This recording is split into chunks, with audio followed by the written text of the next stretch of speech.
Hello everyone, today we talk about a very new topic in Schwerpunkt's library that, however, is going to be scoped widely from now on, every once in a while. That is the European conquest of the Americas.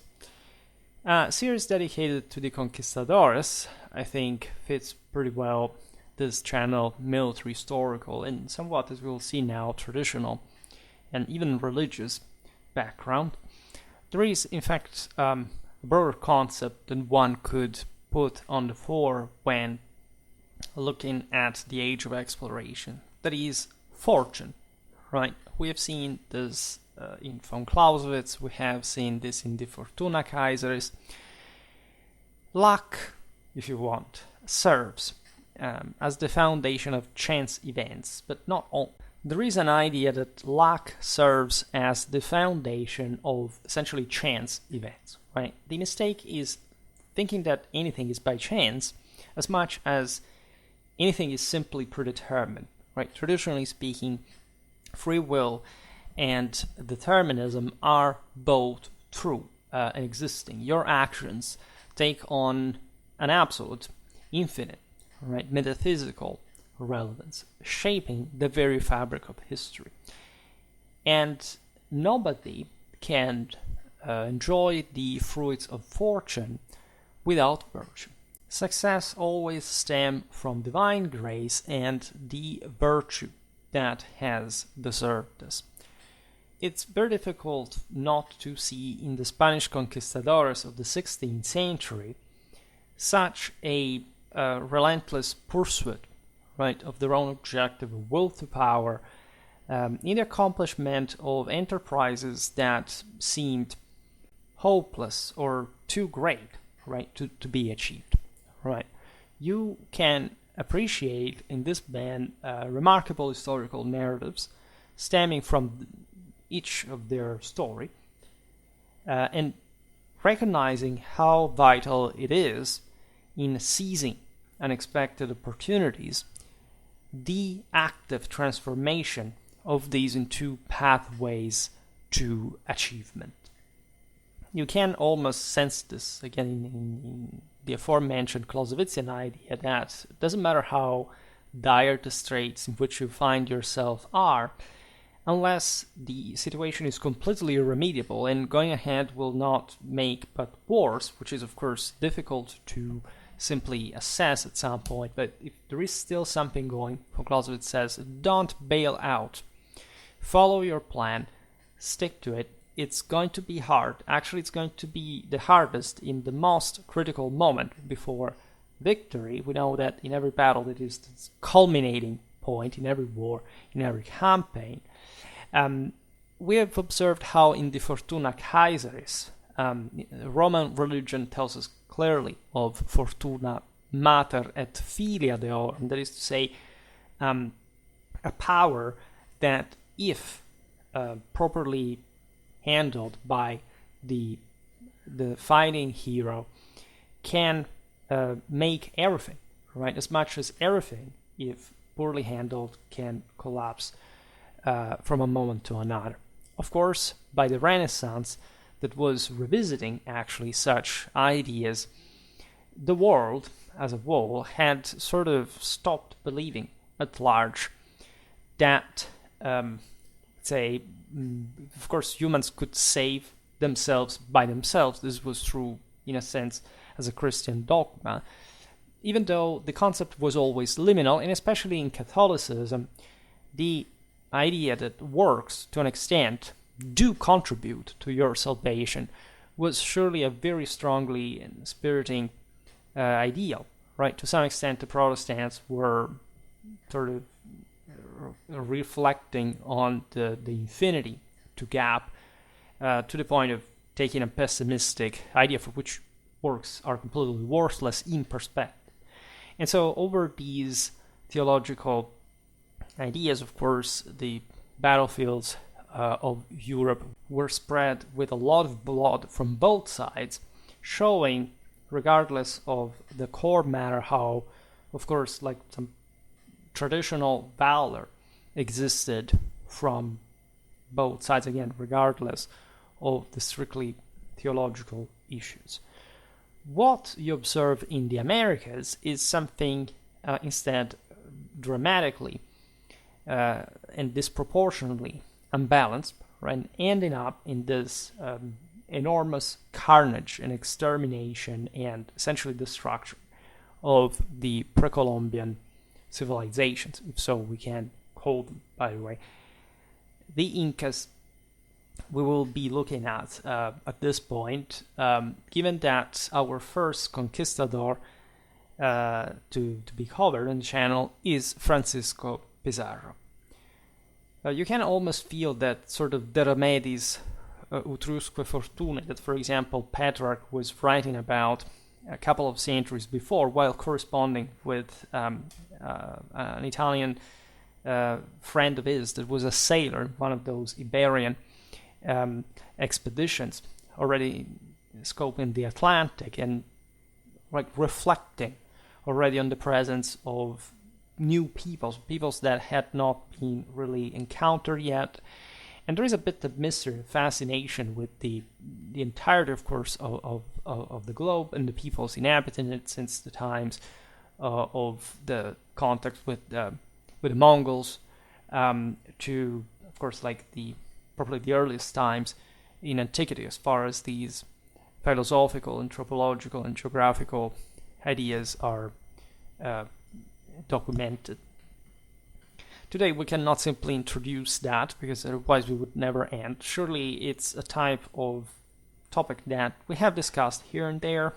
It's actually a modernistic twist of ours to presume that to the peoples of the era, especially the Europeans, this new world, as it came to be, also not quite literally perceived, was such a huge deal per se.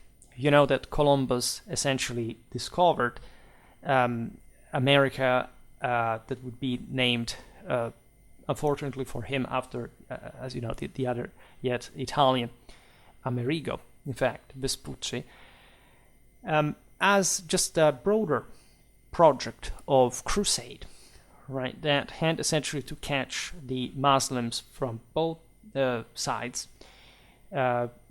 essentially turning around the globe that, contrary to what people normally think, was really not thought to be flat or simply like something that was not, metaphysical, metaphorical sense, right, pictured at times, mostly as a concept rather than an actual thing.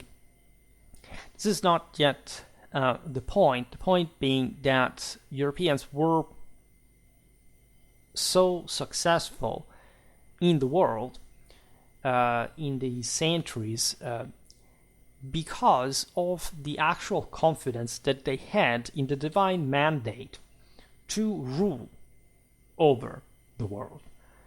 And this also cannot quite be adequately explained in a single video, especially trying here to introduce Francisco Pizarro and in part the Incas as a people, but it is what really should be put on the fore in every school book as far as the actual reasons of Western superiority, as much as the ones that literally drove these men by faith, ambition, and spirit of adventure in a way that cannot be gnostically and therefore heretically separated, as if, it's socioeconomical factors, man. No, right? It's prepotently, metaphysically, spiritually, morally astounding factors that were as true and as strong in a metaphysical sense as for the same peoples that were conquered by the Europeans.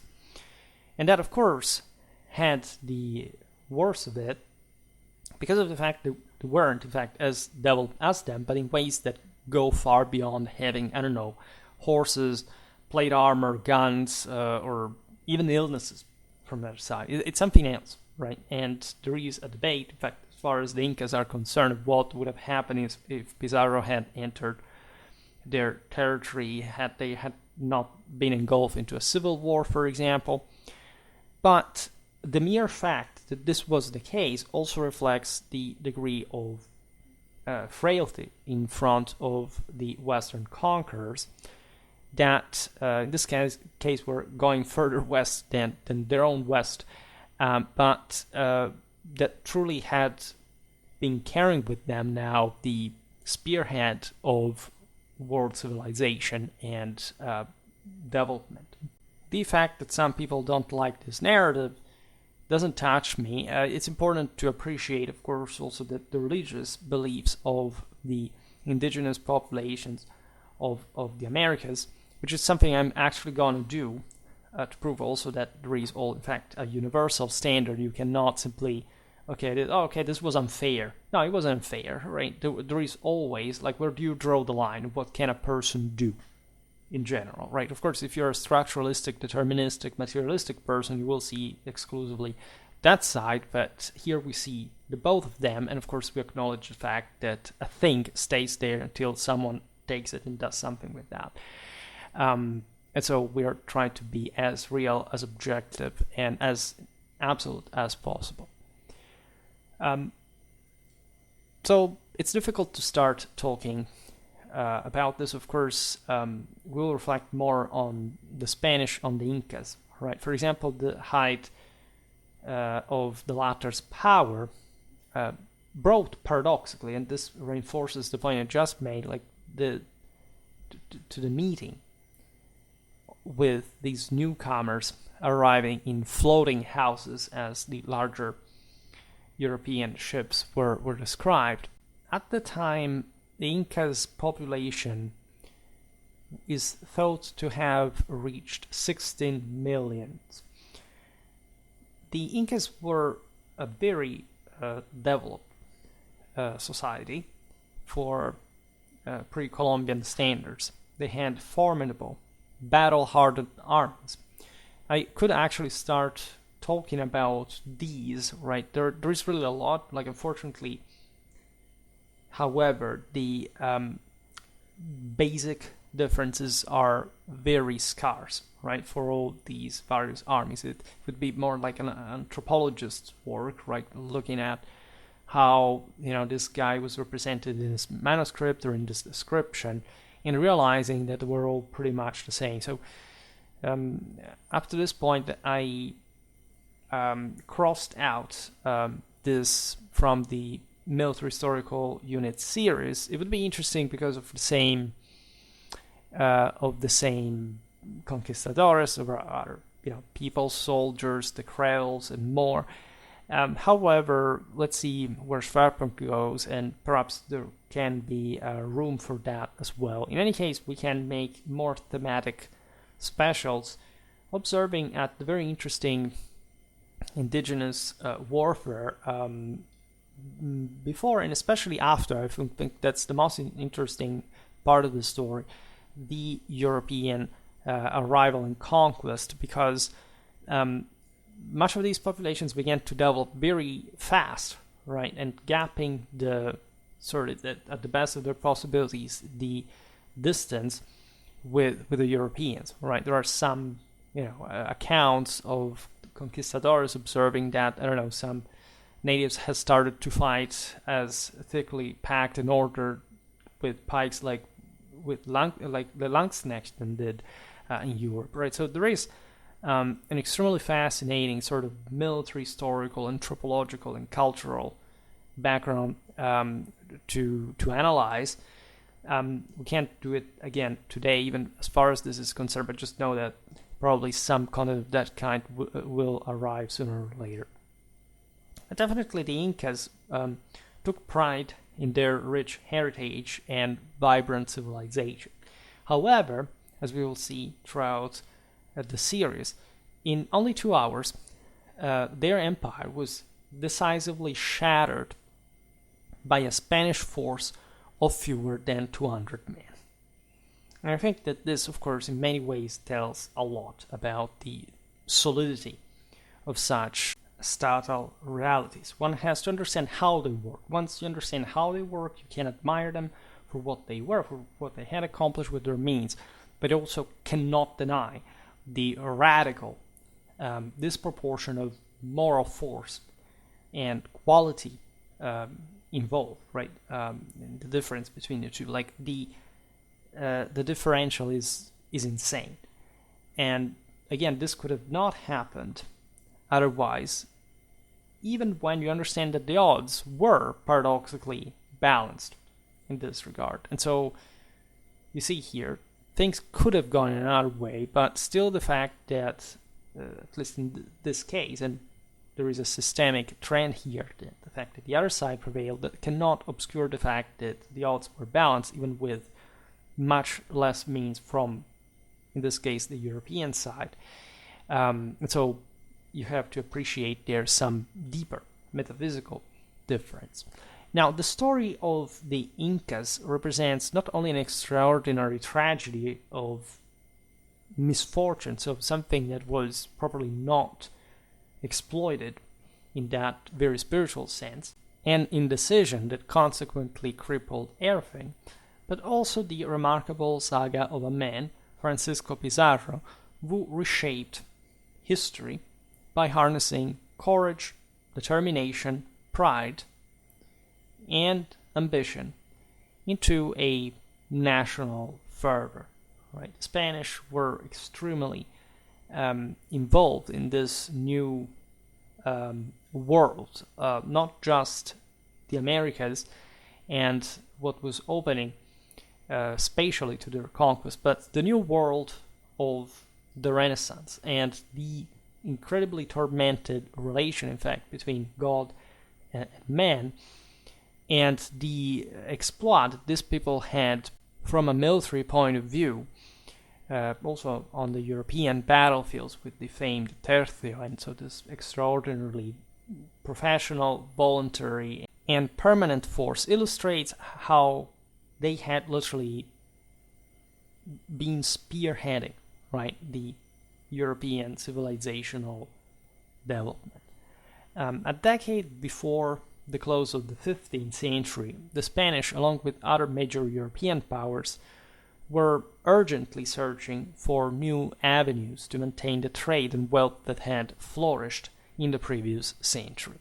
As we well know from our Reconquista series, the Spanish had recently completed the expulsion of the last political remnants of the Moors in 1492. The Reconquista had actually ended at the beginning of the 13th century with Las Navas, since basically the Moors inhabiting the Iberian Peninsula became vassals, right, subjects of the Christian rulers that also in the previous centuries had in fact taken part in this very sort of multi-religious balance that was necessary in the race, not for at that point expelling peoples of different religion, but for claiming and achieving the imperial superiority and protection over them all, right? This was the actual struggle up to that point. At this point, it was instead another phenomenon. It was one of, in fact, pre-modern national compaction, in as much as religion was really the most basic common denominator after centuries of struggle against the Islamic foes. Right, Spain would have consistent parts of Islamic population well into the 17th century. The Moorish rebellions were, in fact, fueled by the Ottoman pirates that infested the Mediterranean coastlands. And there is an incredibly complex story behind the forced conversion, the limpieza de sangre, and all those measures that the recently and only dynastically unified Iberian and take Castilian Aragon, mostly because Portugal, at least for a while, would be on its own, were trying to, in fact, enforce in a country that up to that point had never had any common institution, not even one. Right, the first real institution at least these two kingdoms had in common was the Holy Inquisition, which was a tremendously effective tribunal in this sense, as far as fostering also like further the Spanish state building in a more truly unified sense. There was, at the end of the struggle against the Muslims, an enormous force that the Spanish would take centuries to spend, at least to exhaust, at least in the greater wave that was tidally running.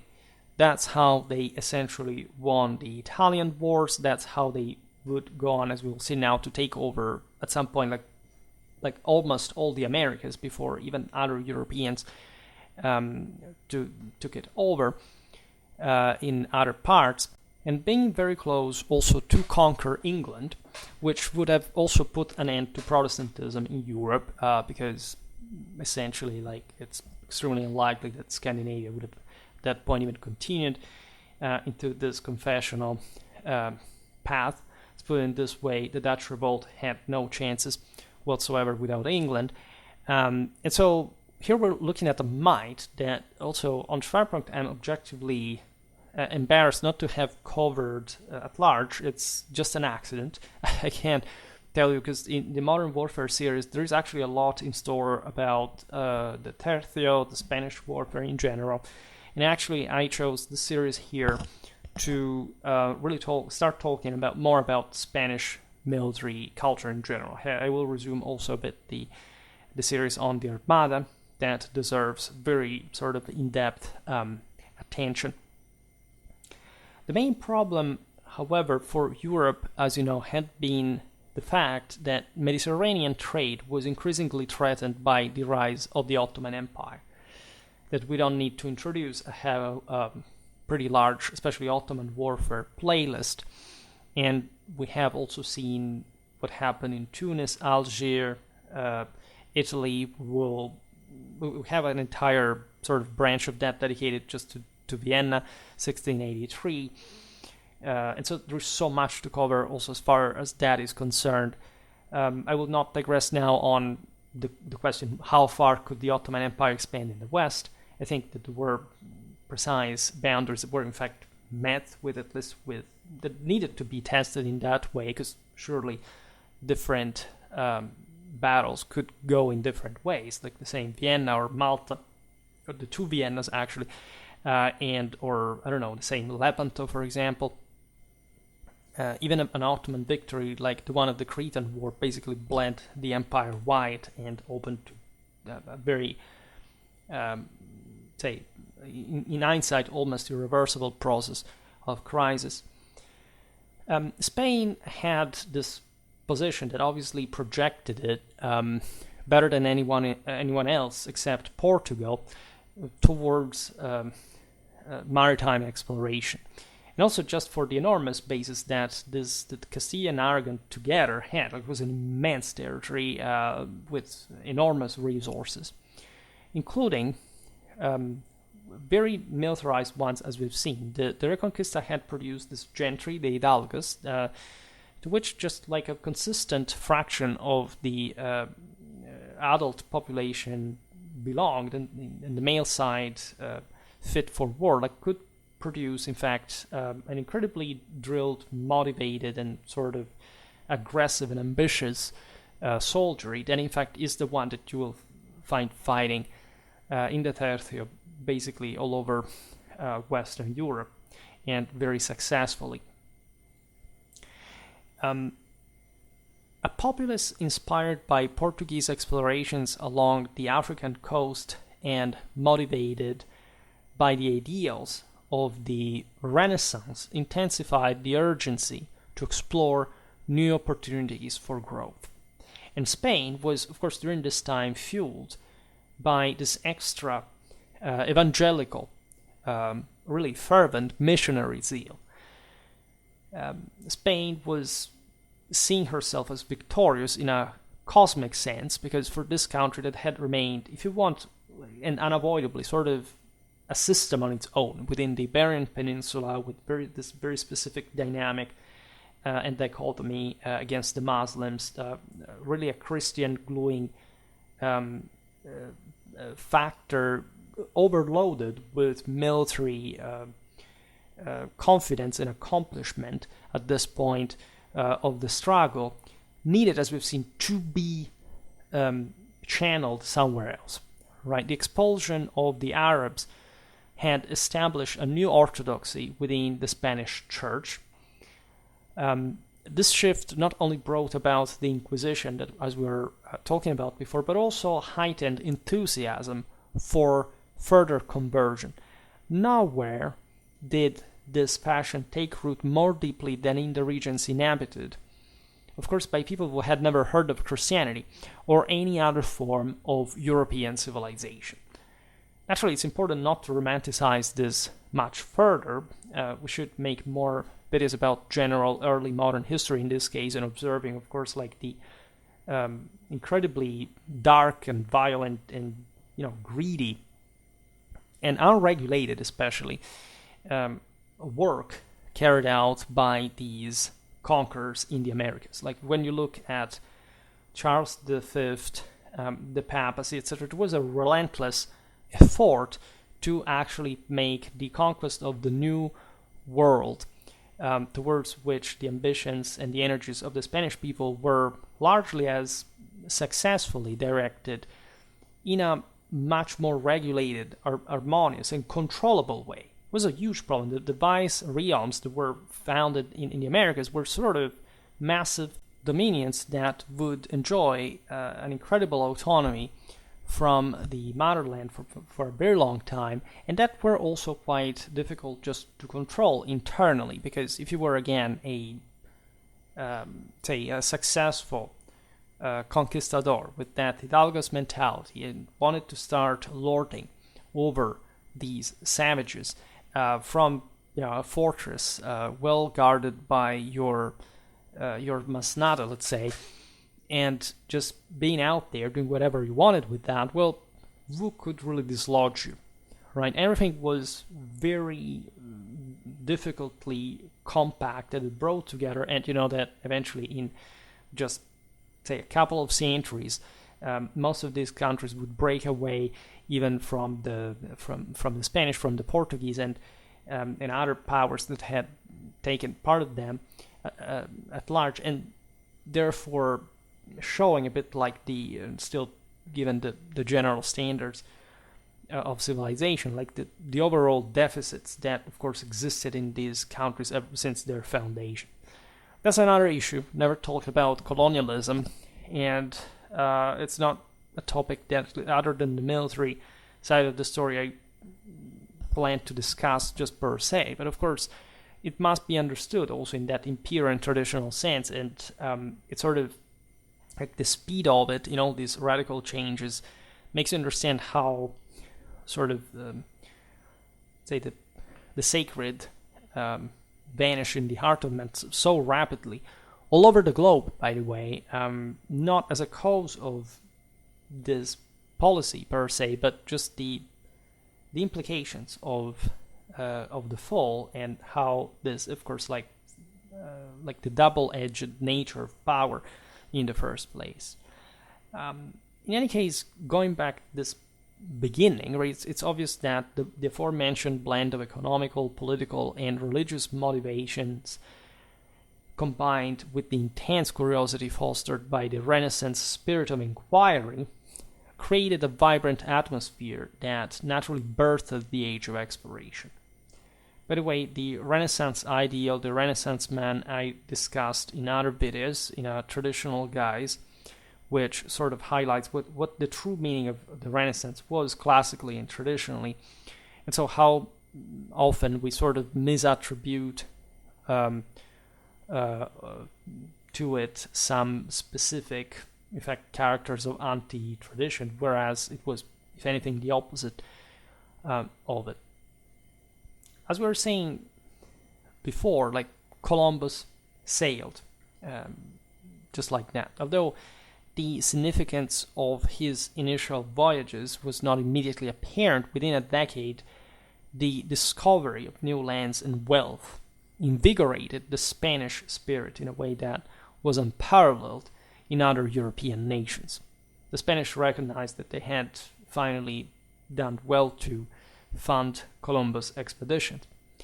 Now, while France and England remained mired in uncertainty and also internal issues to an extent, and Portugal concentrated its efforts on trade with Africa and the Far East, the Spanish eagerly journeyed to the New World in ever-increasing numbers, driven by a quest for both wealth and glory, personal and religious alike.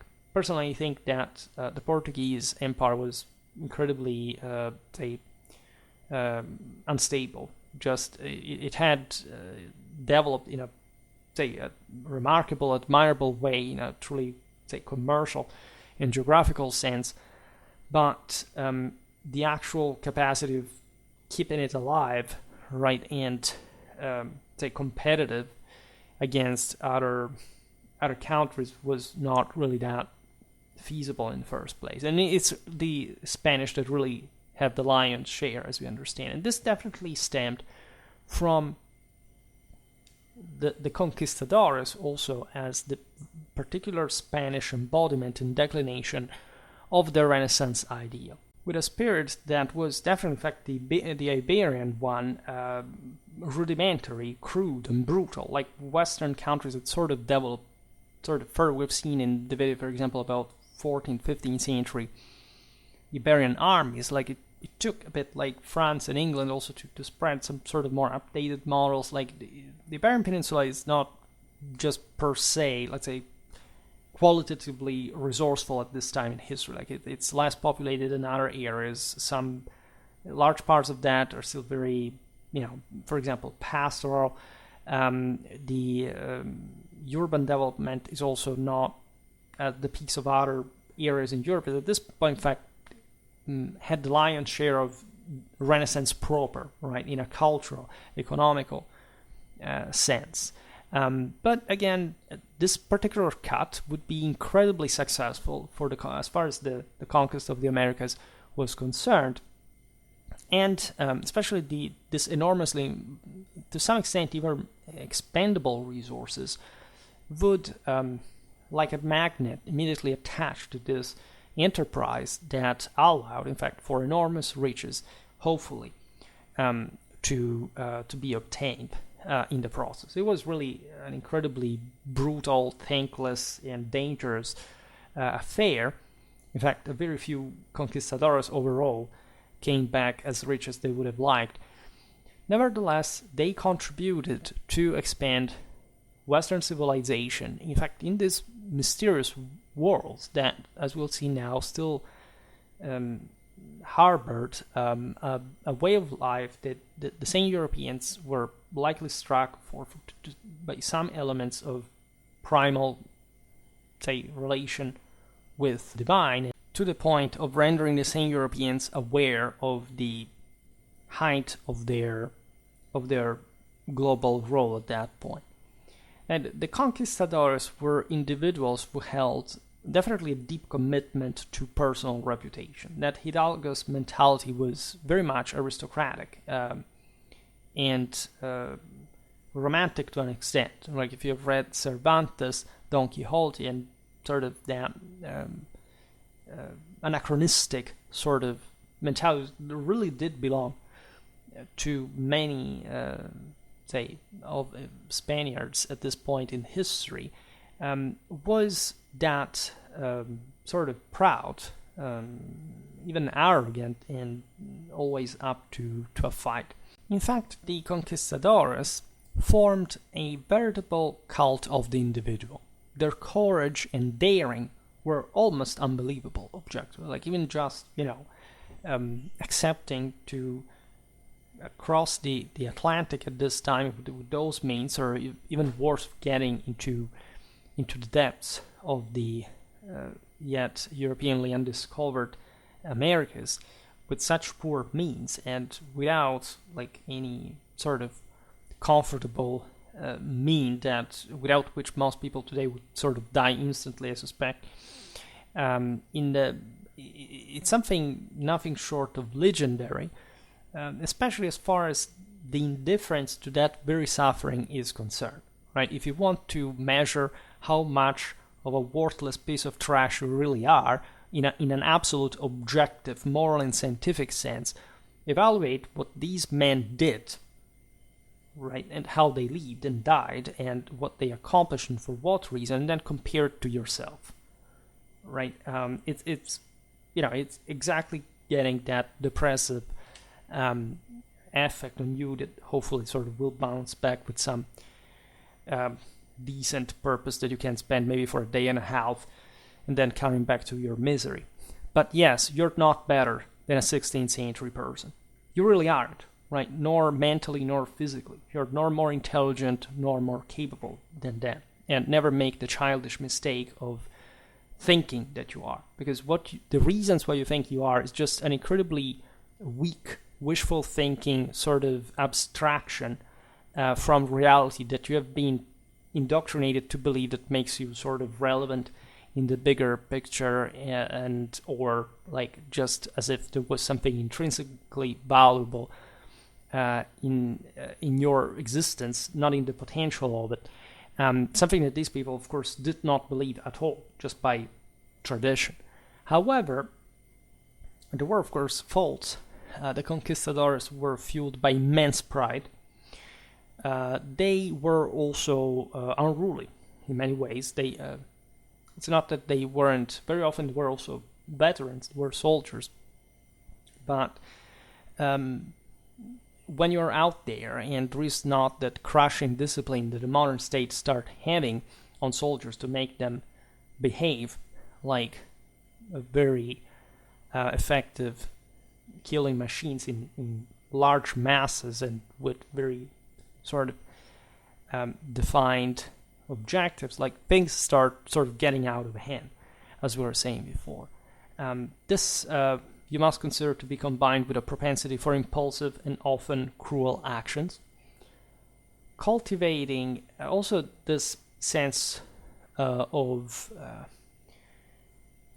individualism getting to the point of madness to some extent. It was particularly well suited, however, to this new world that was really not heaven by any stretch of the imagination. It was actually a nightmare that took centuries to be brought to something even close to civilization.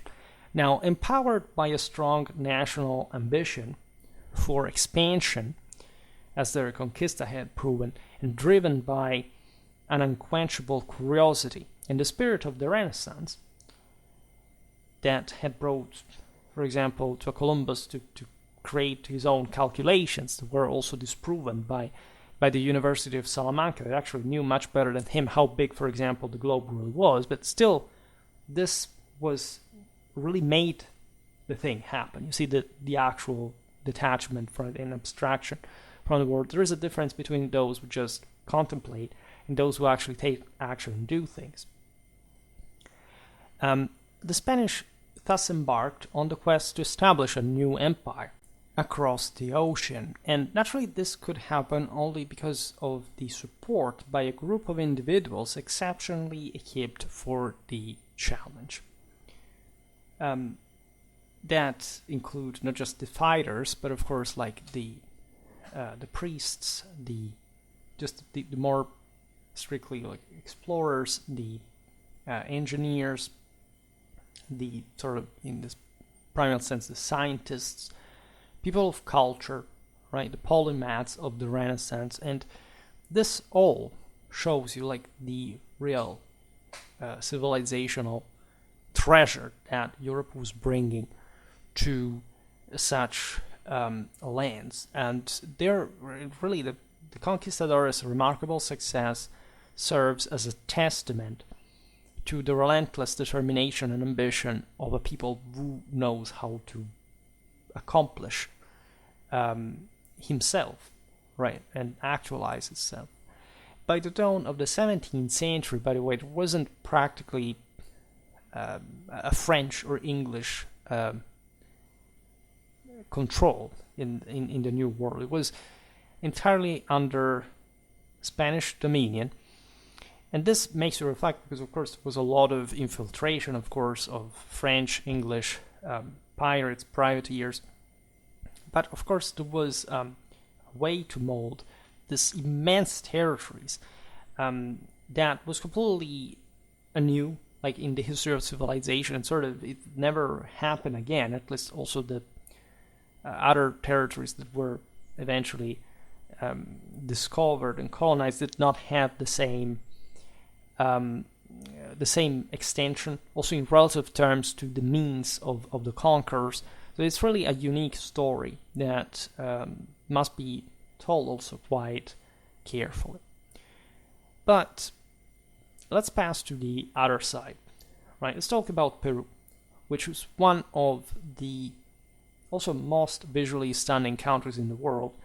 In terms of landscape, like the Andes are something incredible, but its coastline, for example, stretches as an endless expanse of arid desert, an environment that in this case is largely inhospitable to most forms of life. And that you have this majestic towers peaking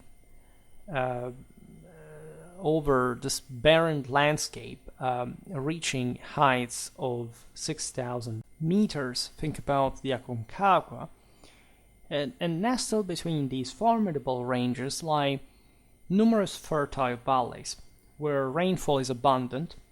It's as if it were always spring, right, throughout the year, climatologically. And from these highlands, the land gently degrades into the Amazon basin, which is, of course, enveloped in torrential rains and dense jungles, very different landscape. And this diverse environment, of course, has nurtured several enduring civilizations in the ancient Americas that, in many ways, were very advanced. Also, in the essence of their relative accomplishments. Roughly at the same time of the fall of the western half of the Roman Empire, the Mochicas and Nazcas were developing powerful states based on agriculture and ritualistic worship. Historical records of these civilizations, of course, are limited, but their influence, especially from an archaeological point of view, is well established. As we were observing before, these cultures had their limits. The Mochicas and the Nazcas declined. There was significant religious cult emerging around the same time Heraclius was battling against the Persians at Nineveh in an area of the Tiahuanaco region near the Lake Titicaca.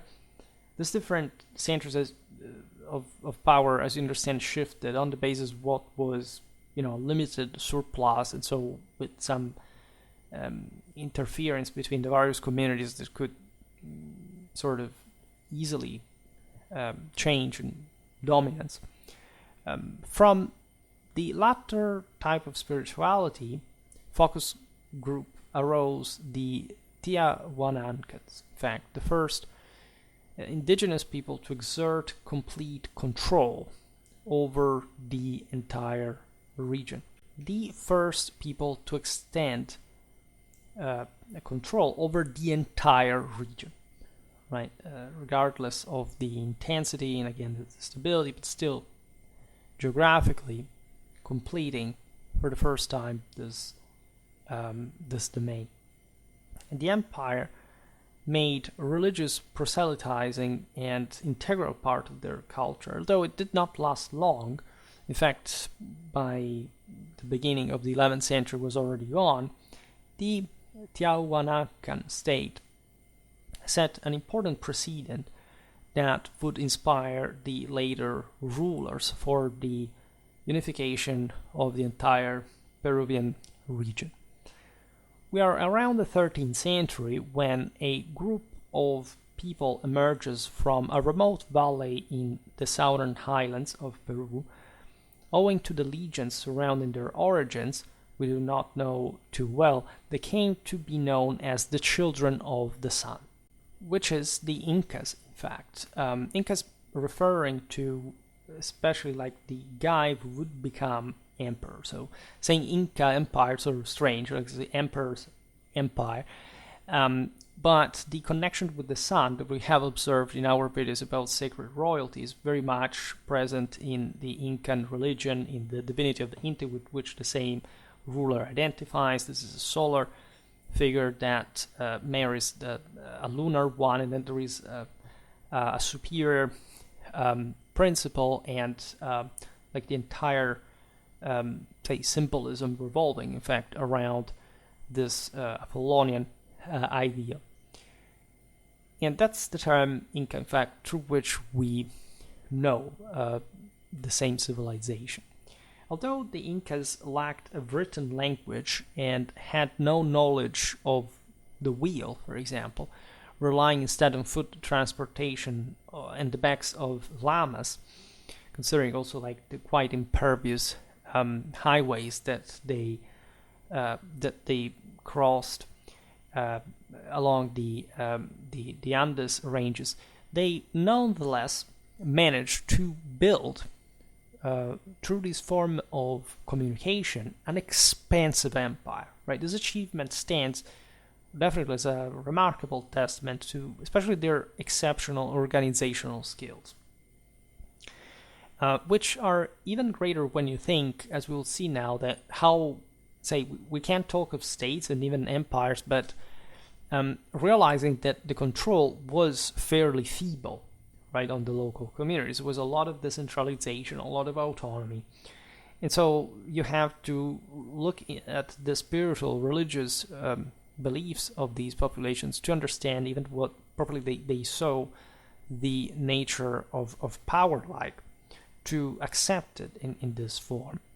Now, for the first 2 centuries of their existence, the Incas existed, in fact, let's be honest about it, as a nomadic tribe, with a material culture that is debatably comparable to that of the Stone Age. Yes, it's true, they had copper, they worked gold, but we have to be quite concretely honest about the average development of these communities, right? We can look at, of course, the most developed centers that we'll see now, but the entirety of the population was sort of that backwards. And of course, it's not fair to compare like exactly the same sequence of the various ages, the same technological standards that occurred in other areas of the world, but we also have to be also equally concrete in realizing that they didn't go much further than that. Like the Aztecs were essentially in the early Bronze Age, but still with significant lags, like compared to the actual early Bronze Age in other parts of the world, at different times, of course. And this is something that we will talk about in another video. And in fact, what is paradoxical about the Incas is that the peak of their power was that probably some historians say was already even past, especially because of the civil war that would break out, as we will see now, shortly, like after this years, that 1483 is the fact that this remarkable leader emerges, like Pachacuti, the 9th Inca, so the 9th imperial solar ruler, just next to the Europeans' arrival. And so this makes you think, in a providential sense, what the point of this really was. Many consider Pachacuti as one of the most skilled figures in the history of ancient America, according to the official Incan chronicles, which were preserved through a tradition of oral history. Pachacuti set out to unite the diverse peoples of Peru under a single ruler. Accomplishing this would have been an extraordinary challenge given the vast array of tribes that actually inhabited this again immense area. Yet, through a masterful blend of military prowess and diplomatic finesse, Pachacuti steadily expanded the Incan influence. Pachacuti solidified his political power by establishing Quechua as the official language of the newly unified empire. Quite an ambitious project, because of course it could not really be applicable literally, but as we'll see now, there was an administration that centrally supervised the loyalty of the various communities, and language was definitely a way to control them. Pachacuti also devised an extensive network of roads and bridges that interconnected the vast territory. This infrastructure had to be upkept, required, in fact, as we're saying now, a bureaucracy. The system was supported by the so-called Incan postal system, which employed runners stationed 1 to 2 miles apart along the highways, the scope of which was passing these messages either verbally or through famously a series of knotted strings with a particularly elaborate meaning that could express like a very complex and articulated message that could travel up to 225 kilometers across 5,000 meters high mountains in a single day, right? If there is something that we underestimate in history, it's not just human mobility especially, but also the speed through which communication could travel, which, say, we are amazed at this, of course, but it's not much the speed, right? It's the here that you have to be amazed at, but the actual organization behind this. I mean, how do you convince people to do this uniformly and efficiently, and for which purpose ultimately? The answer is political, is spiritual, is military.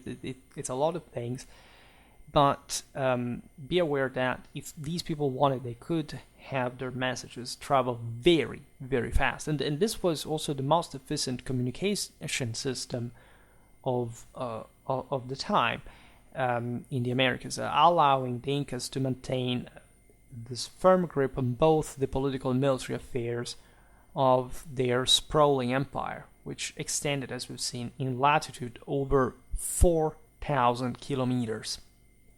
Right, this is like an incredibly vast area, and again, also a difficult one, climatically or environmentally, geographically continuous one. Like terrain is terrible, the weather in some places is terrible, and yet this system did work and was speaking exactly at the time of the Spanish arrival. The Incas resembled also some sort of welfare state, right? They were governed by a single dynastic family through a relatively benevolent form of despotism. Subjects were organized into numerical groups with a hierarchical bureaucracy reporting directly to the Inca nobles who managed the land. So it was an establishment that was also very heavily revolving around a monarchic ideal, right? These cultures were traumatically hierarchical in nature, right? They were all but some sort of, egalitarian system over there. They were heavily stratified, and especially, like, of course, who lived in the fringe lived a much more miserable life, even if they sort of could escape this control. Definitely the more advanced areas were the ones who were more rigidly organized. And each year, the Incas officials would assess the amount of arable land and allocate a portion for the general population, while typically reserving more than a half for the emperor, right? At least the state and religious purposes. And so you understand that this is actually a quite also demanding system that allows, of course, for such a large empire to exist in the first place. However, there was also a large part of this aforementioned, stattle land, let's say, that was destined to support the non-producers, including the artisans. So someone who was seen in the traditional doctrine of castes as a superior estates over the peasantry. Of course, the bureaucracy, the soldiers, as well as the widows, the elderly, and the sick. And this is a quite advanced system after all. So all these other people were seen having a superior purpose in society, and the others had to work to maintain, including, as you've seen, the artisans that would thus be incentivized to become more dynamic, to invest more in their work, and in fact allow also to reach the markets to extend, and the goods to reach more faraway places and refine over time. And also, of course, for the nobiliar luxury products that were the ones who would travel the longest in space. Additionally, every common subject was expected to contribute labor for public works, vital infrastructure such as the aforementioned roads, to construct them, or to serve, of course, in the military for a specified period through a rota system of sort. The Incas did not have a currency. Instead, they relied on a barter system. However, there was an official credit system as well that allowed individuals to obtain goods for necessities, such as food, against their state credit, which fit, as we've seen, a bit like the aforementioned dependency on the state. Needless to say, the backbone of the down the line sort of communities was the nobiliar clientele. So the fact that there were some clans that owned the majority of the land, and the rest of the people essentially depended on them. It would be all kind of autonomous organization, as you've seen, this enormous territory with so many different peoples as well within it that would barely know each other. Now, this system was maintained entirely by a stringent social order that emphasized, in fact, the nobiliar hierarchy and, of course, the centrality of the imperial rule at the top. While religion played a significant role among the Incas, it was not so pervasively, let's say, dominating daily life, like in the case of the Aztecs, for example. They were also much more militaristic, warlike, and bloodthirsty people. The sun, as we've seen, embodied the Inca, the ruler himself. This was the central focus of worship, sacred royalty. We talked about it. We will again talk about it again, also with some pre-Columbian examples. Well, the Inti here, and how sort of irradiated down to the human level was essentially the same concept of all other traditional cultures. And although some human sacrifices did occur among the Incas, they were rare, right?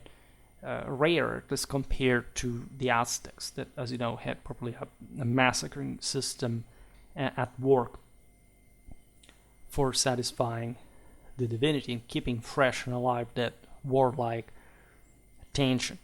Now, the heart of Incan religious life was the Coricancha, the magnificent temple of the sun, which was adorned with gold plating and towered over the important city of Cuzco, the most important one of the Incas. In fact, the city had been transformed into a magnificent capital by Pachacuti after it had been actually devastated during a war of expansion. While the construction of the city was underway, military responsibilities fell to Pachacuti's aging son, Topa Yupanqui. These dynastic powers, as we've seen, had been new. The same refoundation of Cuzco that had this deeply sacral meaning, of course, in the foundation of a new solar pole, really exemplified how even like a major civilization by pre-Columbian standards could in fact switch its center like across different regions depending on sort of the forces that could come to rise or fall with the available resources.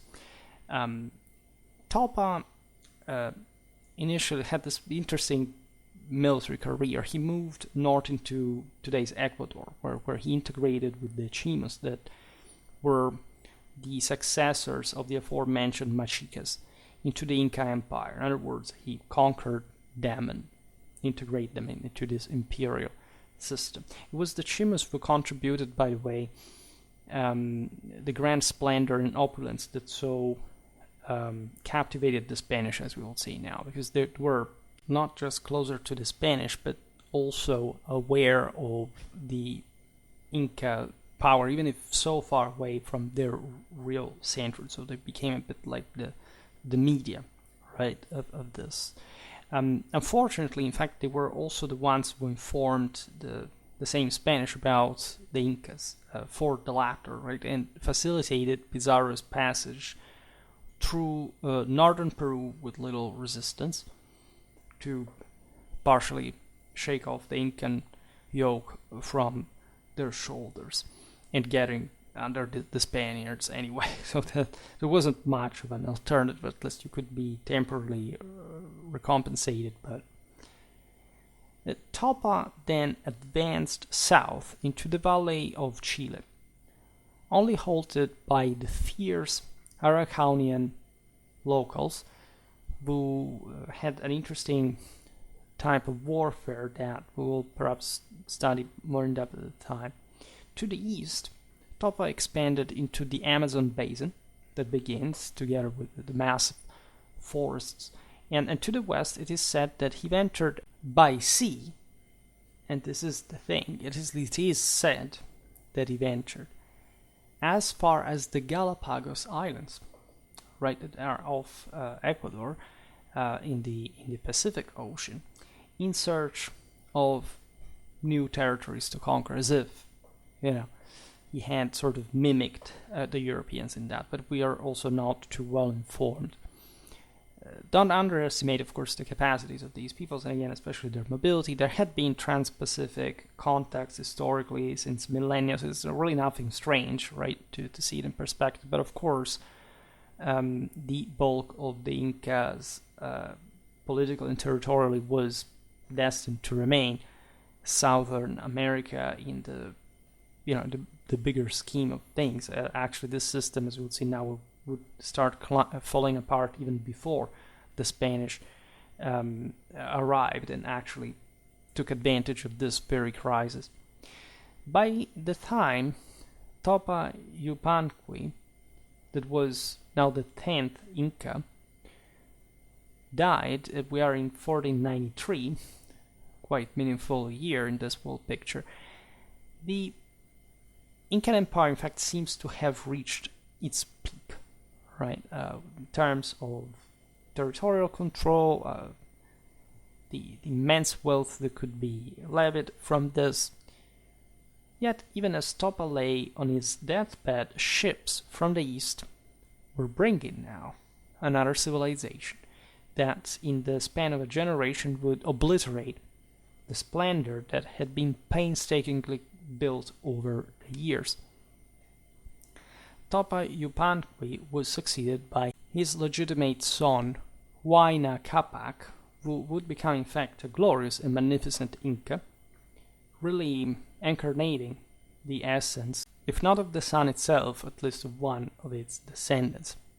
He traveled with a vast court, right, which was particularly fitting this necessity of controlling different territories, being supported by them, co-opting the local elites accordingly, covering several miles each day, with governance of the empire essentially accompanying him, so with a traveling state rather than just a court, showing how sort of compact also the Incan government really was. However, as it often happens when an empire expands so swiftly, the Incan Empire could not, exactly because of the limit of such governmental methods, really function, say, autonomously.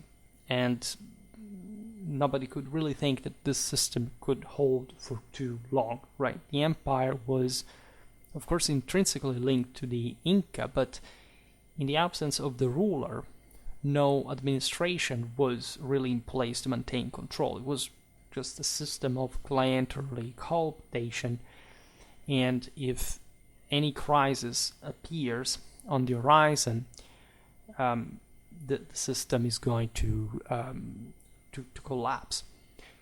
In fact, we can argue that surely the Incan accomplishment, as we've seen, had been the greatest in the history of South America so far, and say hadn't the Europeans arrived for whichever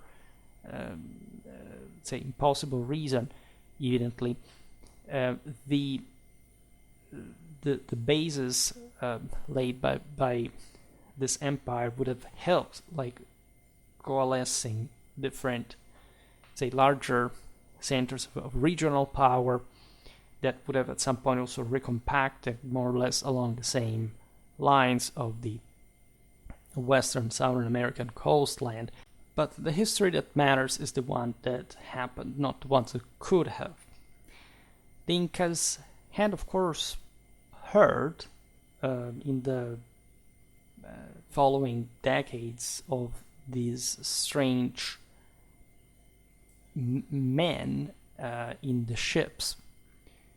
There were all kind of religious beliefs and mythology and legends connected, as you know, to the arrival of these gods from the sea. And so this is particularly evident in the Aztec case, and we'll again talk about the pre-Columbian beliefs as far as a global tradition is concerned, because there's much more to it than it's normally acknowledged. But of course these were, say, voices, right? Nobody could really do much to prevent the same European spread in that context, nor there was any way for the Incas to simply invest resources for a threat that had not yet materialized. There are other cases in history in which, of course, like things get dealt with only when the emergency breaks out. We know really better. Now, while the Europeans had instead yet to unravel the vast mysteries of the Incan Empire, their diseases were preceding them and infiltrating the Incas with alarming speed. It's always interesting to see here, of course, as who has the upper hand doesn't quite care even for the lower elements. To the Europeans, as we'll see now, it was sort of difficult to understand what this war really was about. It was all what Pizarro had to deal with to convince also the local governors, the King of Spain, to found him for an expedition into Peru. But, of course, the fact that this war was starting to be in turmoil, especially because of the diseases spread by the Europeans that had developed a much more robust immune system because of the millennia-old cattle breeding and the much greater diversity of animals from the Eurasian steppes and more, like they would really, of course, be affected by say unknown illnesses that had developed only in the Americas in turn, and so some of these were essentially crushed just in the last century or so. But the impact, in fact, on the pre-Columbian civilizations was dramatically shattering and destabilizing. In 1526, the aforementioned Inca Huayna Capac was struck down by a devastating plague that swept through his empire. It was likely smallpox. The Incas lacked, by the way, formal laws of succession, which also tells you how sort of ad personam power was really considered in a traditional sense, leaving the matter, however, to brute strength. This world order had sort of broken because of the death of the same son by this divine plague, evidently. And for whichever reason, this came with a degree of sin and burden that had to be washed with blood, with a new purification, while the entire people was suffering of the illness.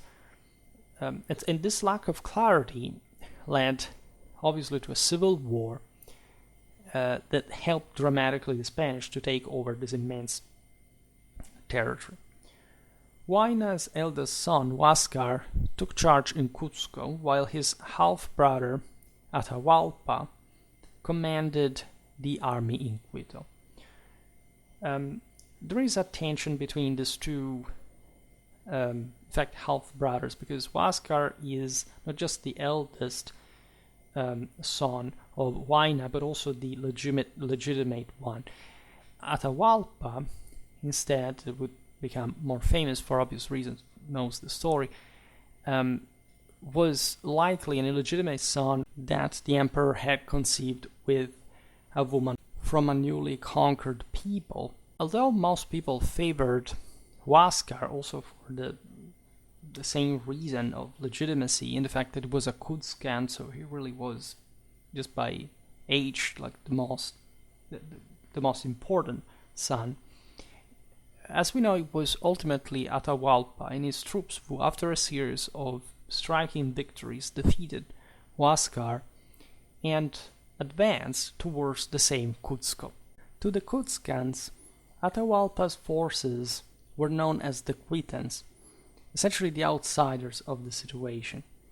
And the Cuzcan resistance against these foreigners was so strong, and also witnessing how heterogeneous the empire really was, they put up a ferocious resistance that prompted Atahualpa to employ harsh tactics, including burning cities and executing local leaders, to strengthen his actually fragile grip on power.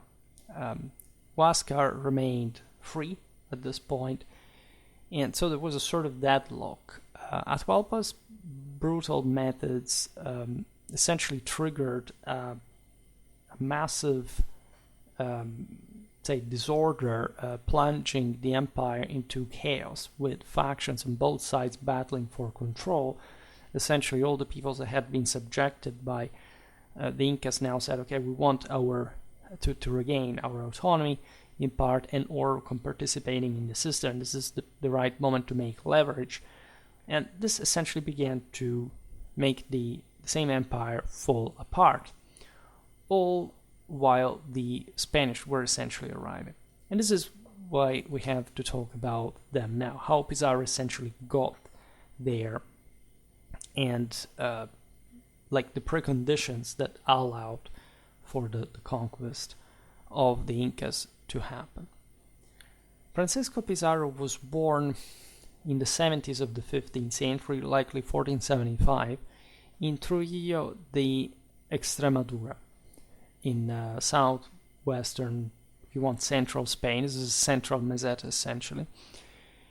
He was the son of a colonel who had served with El Gran Capitan Gonzalo de Cordoba in southern Italy during the Italian Wars, and just made a video about that, so you can look at the context. Pizarro's father was also second cousin to Hernan Cortés, that we will see along Schwerpunkt's journey. His mother was a poor woman, right? He wasn't really brought up in a particularly affluent context. It was largely illiterate and lacked the definitely social finesse that many other conquistadores actually did have, like not too many, but also they would learn how to use as a facade of some sort, like the accepting, having their level of aristocracy accepted to some extent at the higher levels. And for many years, Pizarro worked like very humble mansions. Eventually, he followed his father's career, and like many of his contemporaries, in fact, he found himself in the West Indies. We don't have time just to digress in the details of his life, But this is where he managed to align himself with Vasco Núñez de Balboa, another Spanish, yet ill-fated, in this case, conquistador, in 1513. Balboa is mostly famous in this context for having discovered the Pacific Ocean, and in this, Pizarro was with him. This journey was significant for him for other reasons as well. It was on this expedition that he first heard tales of a magnificent civilization far to the south, essentially what would become the myth of the El Dorado in a broader sense, where the streets were said to be literally paved with gold. There was an awareness that essentially gold was not considered of the same importance as in Europe by the locals, and that there were basins of this metal that were yet to be dug, and or even better, collected already by the locals and displayed in ways that again were sort of apparently insignificant to them, or at least significant but not to the extent that, of course, like the Europeans were interested in gold. This fantasy had been exciting the very first explorers, and or anyone, of course, that was aware of the possibility of finding such large pools of precious metals, as it would be the case, in fact, for the Spanish Empire. And this was not the first such story, definitely, to circulate about the South, nor it would be the last. However, its impact was universally felt among all conquistadores. What triggered these fantasies in hindsight had been the confirmation of the reality of such wealth presence when Hernán Cortés had conquered the Aztecs in 1521. Uncovering their vast treasure, that at that point became sort of the literal gold standard for all the other conquistadors to search for more of it in this immense territory that in fact did contain it and would dramatically come also from enormous quantities exactly in Southern America. By 1524, Pizarro had accumulated significant wealth from his adventures and had established a notable reputation also as a leader. He was an exceptionally skilled fighter, whose ambition and courage were limitless. The two things went in parallel in terms of moral drive, teaming up with another prominent adventurer, Diego de Almagro, another soldier essentially, and bolstered by the resources of Hernando de Luque, who was a priest eager to acquire several vacant bishoprics in this newly evangelized world, as well as the judge, Gaspar de Espinosa, that would, of course, confer some legal legitimacy and certification of his actions. These are all the important supporters we were discussing before. Pizarro managed to purchase several ships from the recent unsuccessful Andagoya expedition. We're talking about a crew of only 80 men, with whom he set sail down the western coast of South America. This first expedition did not go well. Almagro lost an eye because of an arrow shot by a local inhabitant during a skirmish. Nobody was enriched by this enterprise. If anything, the contrary was true. Espinosa was thus somewhat hesitant to invest further funds into yet another potential disaster. It was the actual problem. There were funds available, even probably from Spain, and they could be so if an enterprise seemed promising enough. But the question was, in fact, that most of these, so many expeditions, many of which had to be funded in the most unprejudiced way, were destined to fail statistically, right? And that's why these conquistadores were so competitive with one another, and were really ready to sacrifice a lot just to finally get there. However, despite Pizarro's lack of charm and finesse, he proved to be a shrewd negotiator. Essentially, it was about getting enough funds from locally it was the Panaman governor, right? And in March 1526, he, after having established a new partnership, Pizarro with Almagro and 160 men, plus a handful of horses, set sail in 2 ships under the command of Bartolomé Ruiz. After encountering some initial challenges, the expedition split. Almagro returned home, and Pizarro established a camp at San Juan. Ruiz, by the way, was proceeding down the coast, and it was him who first caught an awe-inspiring glimpse of the splendor of what was essentially the outskirts of the Incas when his ships came across a trading raft engaged in barter. And on this vessel they found a remarkable quality of textiles, but especially an abundance of jewels, gold and silver, which definitely signaled not just a great amount of wealth, but also like essentially a highly advanced civilization out there, which quickly convinced Ruiz of the worthiness of this cause. By the way, at this point, some local kids were captured to become eventually interpreters, including the famous Filipillo, that also, like in the local countries, the synonym of sort of trader nowadays. It was baptized as such as Little Philip, and the idea was to repeat what Cortés had done in Mexico, and the prospects were really that good. It was just like winning at a lottery, maybe not say because of the number of chances, but really the difficulty, like the hardships of getting there, spending all these resources for like risking so much in the process. That's when Ruiz rejoined Pizarro, and together they embarked on a further journey along the southern American coast in search of additional clues. However, this time the environment proved to be unforgiving. The Pacific is not so Pacific, in fact, and the Spaniards faced severe hardships, also connected to disease and starvation.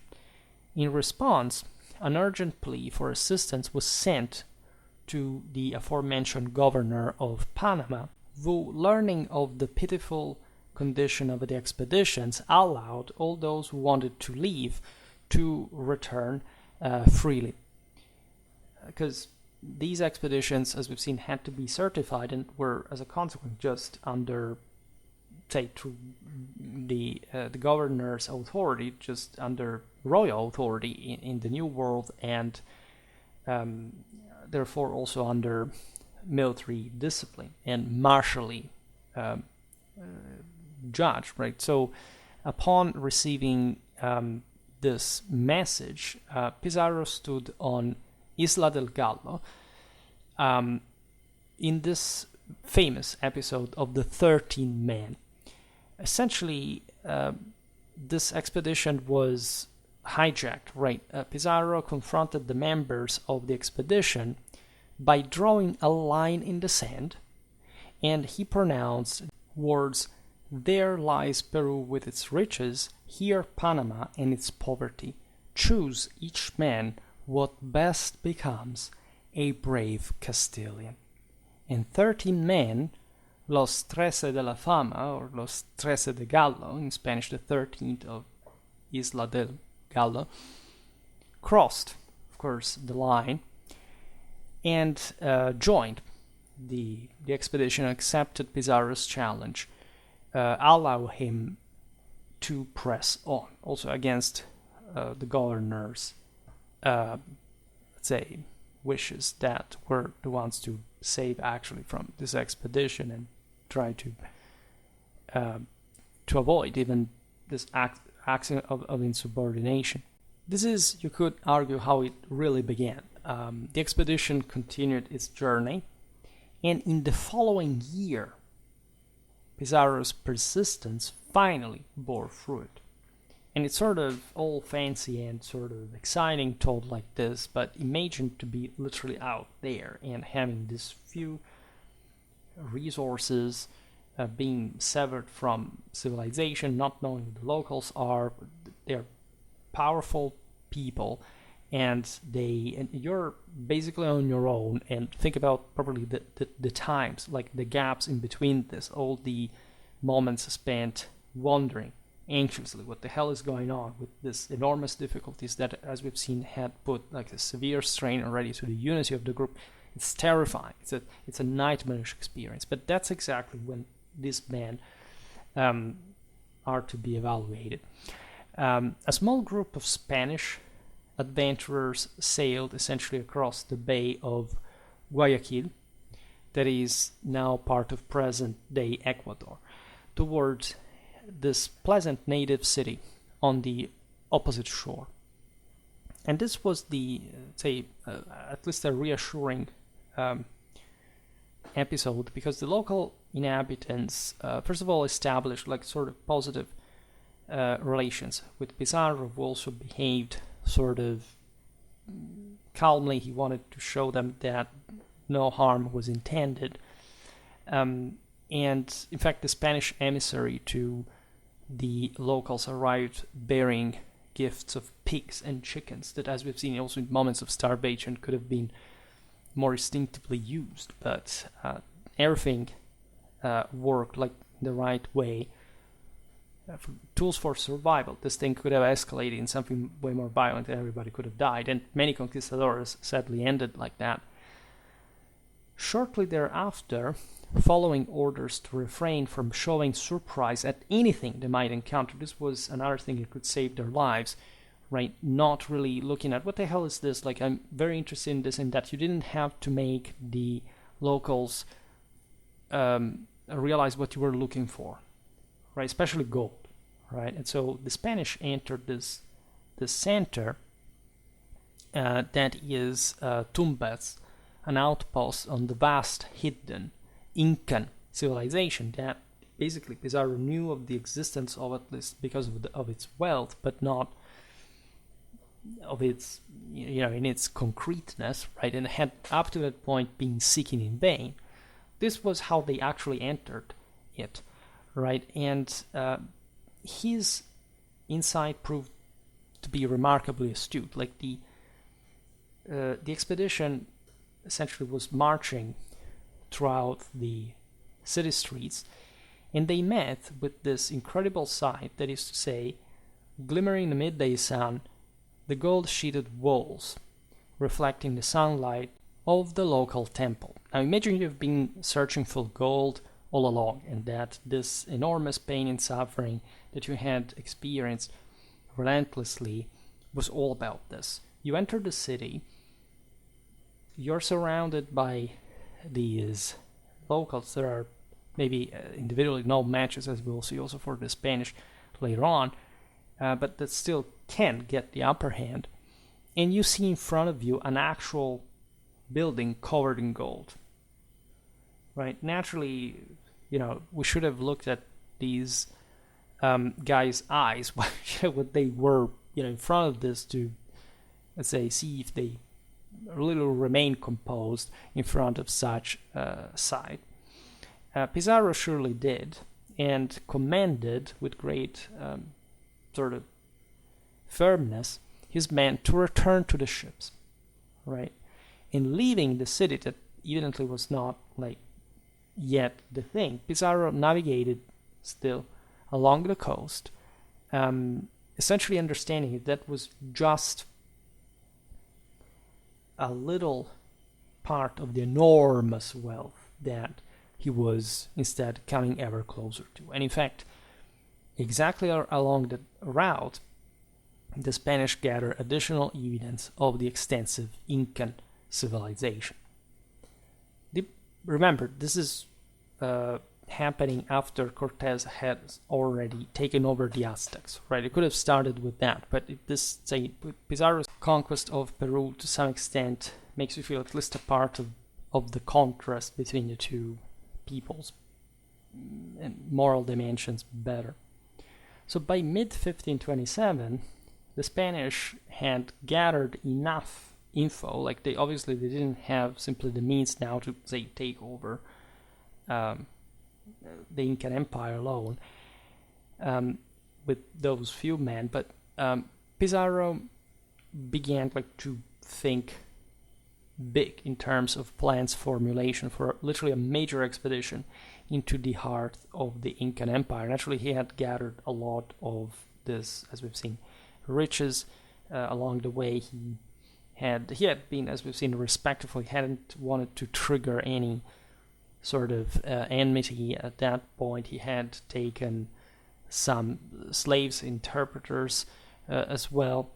And so the big deal here was knowing, especially of Cortez's success, what effect the knowledge of yet another empire to conquer would have had on the same king of Castile.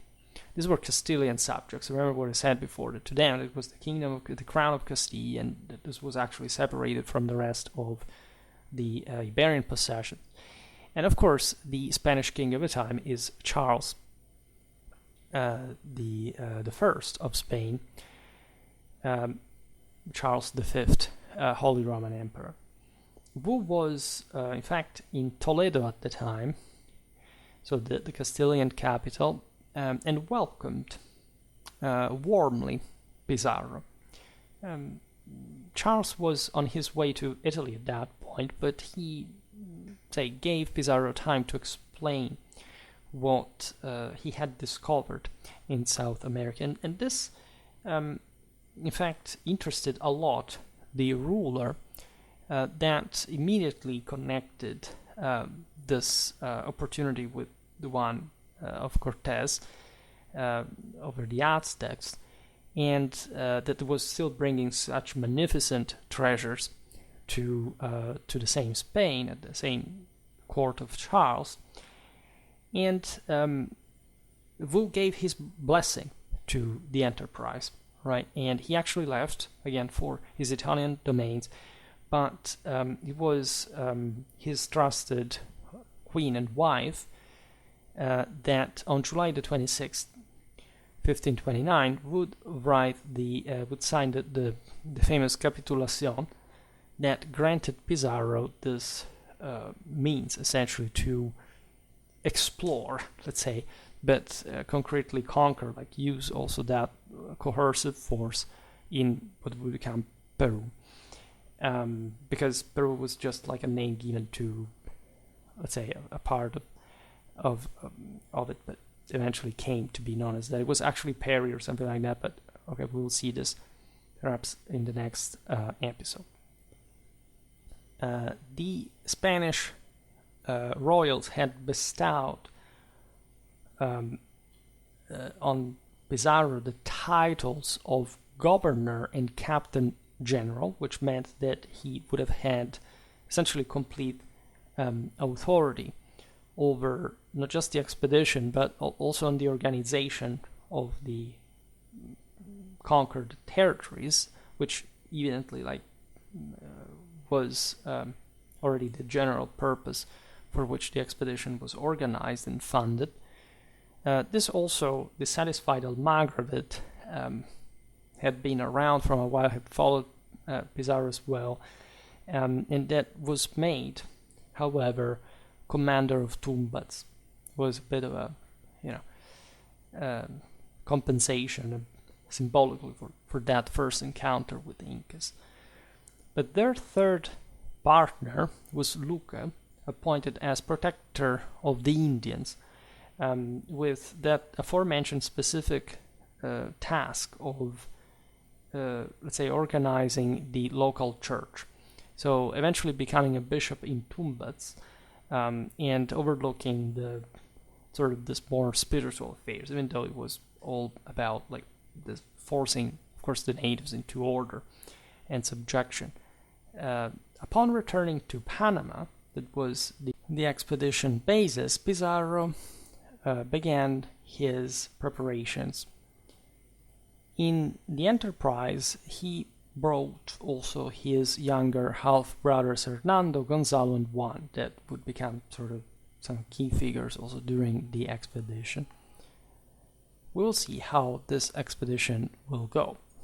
And I don't know, it's the first time we approach these topics. I don't know how what effect it makes, like how convincing they sound or whatever, but it's an important step, I think, for Schwerpunkt, given the fact we're expanding Renaissance warfare.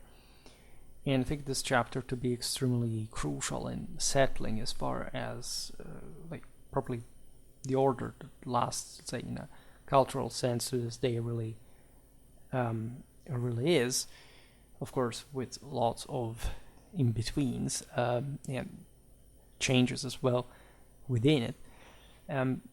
But it's always interesting and can help, of course, framing better also Spanish warfare as far as its European context is concerned, which is particularly relevant, and we have to discuss yet, especially as far as the tercio in Europe is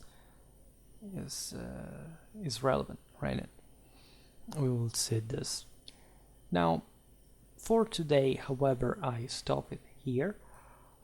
I just hope that you enjoyed this video. If you did, please share it. Otherwise, leave a like or subscribe to my channel if you are interested in my upcoming content.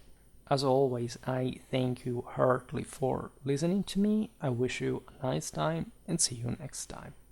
Bye.